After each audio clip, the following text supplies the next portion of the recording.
tray is different here. The role of the injured person in the story of the Samaritan.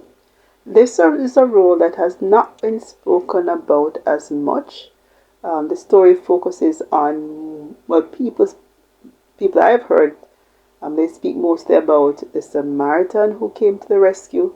They speak about the priest on the other side of the road, and they spoke about the thieves. But they haven't spoken about the role of the injured person. And this person seemed to be just dormant in the story. Certainly central to it, but there is a role for this forgotten person. And whether it's a man or a woman, it doesn't matter. The story is about somebody who was injured by the wayside. And injury comes in many forms. It could be physical injury, emotional injury, financial injury, social, reputational injury, and other things. So somebody who was injured by the wayside. As I said, this is kind of like the person is just dormant in the story. But this person is essential to the story and central to the movement of God and the grace of God on this person's life. So, number one is to accept support, to receive the help from the Samaritan. The Samaritan was one person, and sometimes we don't need 10 people or 10 million people to come to our rescue. But you need just that one genuine person who has the wisdom, the knowledge, and the true compassion of God. So accepting support from that key person, or if it's two people or so on, but God expresses himself through people. So one, accepting that help, that support, that knowledge, that protection. Two, receive healing. So to be taken out of danger and taken into a place of safety where the injured person was being nursed away from the street into a protected place where this person is receiving medicine and ointment and being checked upon and followed up, and they're just receiving the help. Just like if you're in the hospital and you're receiving the checkups from the doctor and the drip and the medicine and the food that they're giving you. Especially if it's a good hospital, they're giving you good food and drip and hydration. So you're there just receiving the support from the doctors and the nurses and the different nutritional value they're giving to you and the protective space that they're giving to you. So your role, as just like being in the physical hospital, is to receive that help. And thirdly, the medicine. So not just being in the place of recovery, but receiving the medicine. And the medicine represents several things. In the case of physical injury, of course, it's medicine as we know it, but also it could be wisdom, counseling, guidance, rebuilding the internal self, books, knowledge, advice, cleansing the internal system, whatever format that medicine takes. Advice about finances and and gaining the wisdom and all, whatever that medicine is, right? To recover from that injury.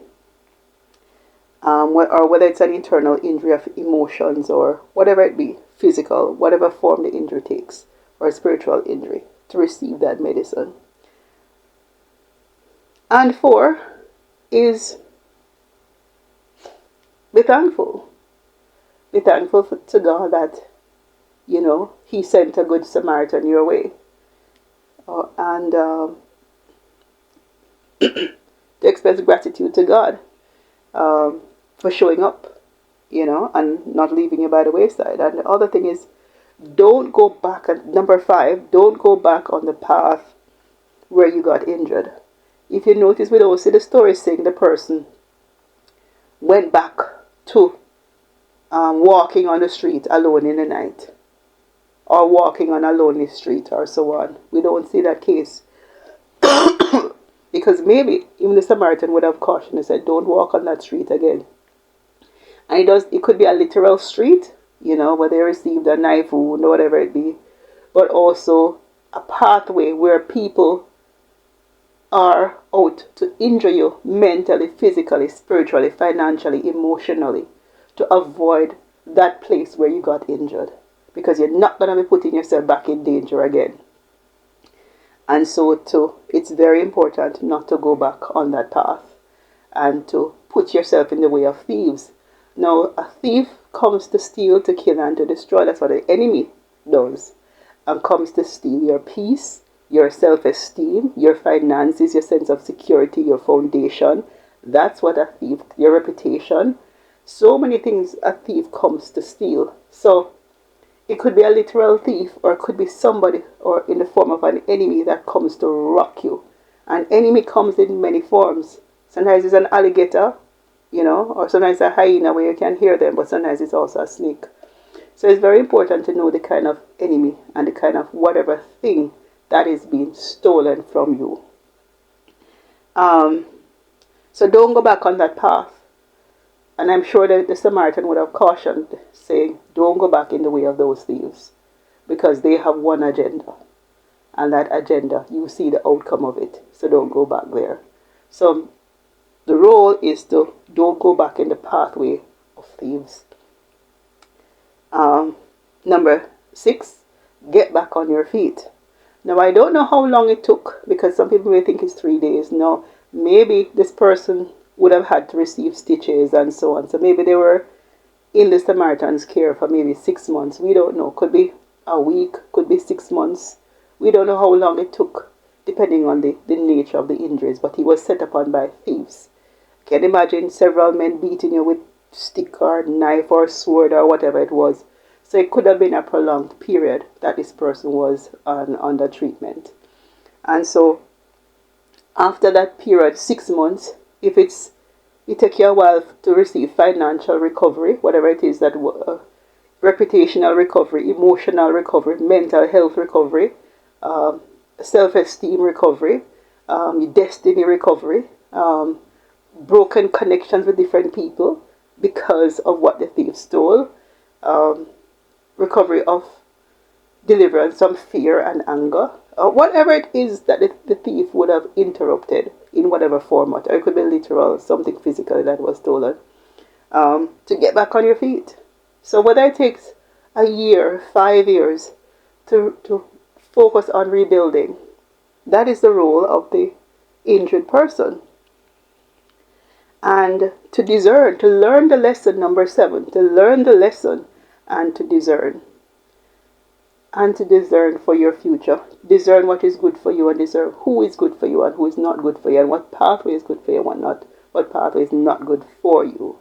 So those are the roles, the 7 roles of the injured person, the story of the Samaritan. It's not the responsibility of the injured person to get up off of their sick bed and to go to the thieves and say, oh, I love you and forgive you. Oh, the Lord forgives. No, you're there in the hospital, in the physical hospital. You're there sometimes you're in a coma. The doctor's not going to say, oh, I'm not going to treat you until you forgive your attackers. I'm not going to treat you until, let's say God is the doctor. I'm not going to treat you. No, the Samaritan was concerned about the health and the well-being, because grace is also for the person who was injured. Grace is not just for the thieves. Mercy is not just for the thieves. Because the Bible says the Samaritan was moved with compassion for the injured person. Not for the criminals. Not for the thieves who ran away. But somehow there's this twisted sense of where they're catering to the thieves and wanting the injured person to pause their life and to cater and to the emotions of this person. That's not your responsibility.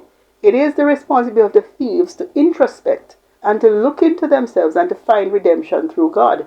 It is not the responsibility of the injured person to take on their responsibility plus the thieves' responsibility. No, they have a responsibility to themselves. Wherever they run away to, or whether they're still lurking on the street, figuratively speaking, it is not the responsibility of the injured person to seek them out. Let the injured person take care of themselves.